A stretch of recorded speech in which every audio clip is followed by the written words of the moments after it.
Back in the day, there was this commercial for a hair care product called Brylcreem. If you remember that, it just kind of shows how old we both are.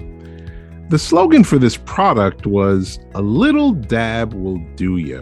The implication was, with a little dab of Brylcreem, it would totally transform your hair, making you more attractive and confident. Basically, a little dab of Brylcreem could change the situation and the outcome.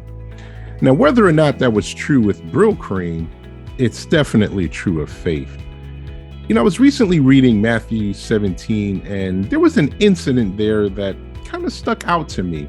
Here's the story. A man brings his son who's demon possessed, brings him to his disciples, and they were unable to cast the demon out. The man, realizing he's getting nowhere with the disciples, brings the boy to Jesus, and Jesus rebukes the demon and casts the demon out. Here's what happens next. Here's what Jesus said. Afterward, the disciples asked Jesus privately, "Why couldn't we cast out that demon?" "You don't have enough faith," Jesus told them.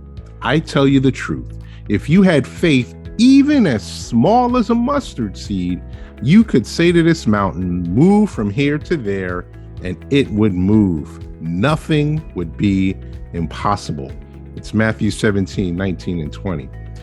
Now, I'm sure the disciples were embarrassed. They failed in the moment of truth. And in this moment where it was their time to shine, they sort of fizzled out.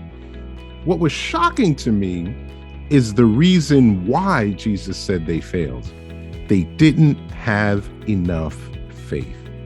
Jesus told them that faith the size of a mustard seed could have solved the problem, and by default, that means they didn't even have that much faith. I'm sure that must have hurt them to hear that. So after reading this, I asked myself this question, which I'm going to ask you. How big is your faith? By Jesus' statement, the key to unlocking God's miraculous power in your life is faith. So again, the question I ask myself, and I also ask you, how big is your faith?